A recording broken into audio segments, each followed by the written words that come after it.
বাড়াবাড়ির সব সীমা ছাড়িয়ে গেছে ইসরায়েল। ফিলিস্তিনি নিধনের মিশন এখন পশ্চিম তীরে গিয়ে ঠেকেছে। এই তীরটিও এখন গ্রাস করতে মরিয়া দখলদার ইসরায়েল। এমন পরিস্থিতিতেও রাষ্ট্র হিসেবে স্বীকৃতি পেয়েছে ফিলিস্তিন, আর বিশ্ববাসীর ধিক্কারে পিষ্ট হচ্ছে ইসরায়েল। দেশটিকে এবার রক্তচক্ষু দেখালো সবচেয়ে কাছের বন্ধু যুক্তরাষ্ট্র। ইসরায়েলকে ফিলিস্তিনের পশ্চিম তীর দখলে নিতে দেবে না ডোনাল্ড ট্রাম্প। হঠাৎ তার এই বেঁকে বসার রহস্য কি? এ নিয়ে বিস্তারিত জানাচ্ছেন পলাশ খান। ইসরায়েলকে ফিলিস্তিনের অধিকৃত পশ্চিম তীর দখল করতে দেব না, এমনটাই ঘোষণা করেছেন যুক্তরাষ্ট্রের প্রেসিডেন্ট ডোনাল্ড ট্রাম্প। একই সঙ্গে গাজা নিয়ে শিগগিরই সমঝোতা হতে পারে বলেও আশাবাদ ব্যক্ত করেছেন তিনি। ২৬ সেপ্টেম্বর এক প্রতিবেদনে এই তথ্য জানিয়েছে ব্রিটিশ সংবাদ মাধ্যম বিবিসি।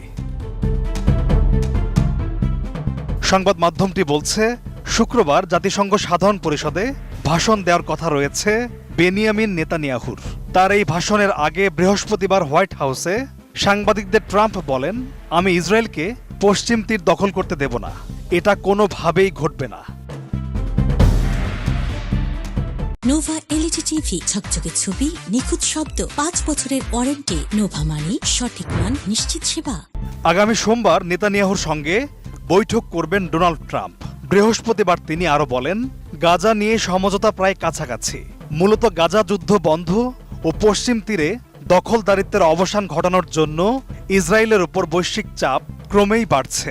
পশ্চিমা দেশগুলো একের পর এক আনুষ্ঠানিকভাবে স্বাধীন ফিলিস্তিন রাষ্ট্রকে স্বীকৃতি দিচ্ছে। তবে নেতানিয়াহুর ডানপন্থী জোটের উগ্র জাতীয়তাবাদীরা পশ্চিম তীর দখলকে স্থায়ী সমাধান হিসেবে দেখছে।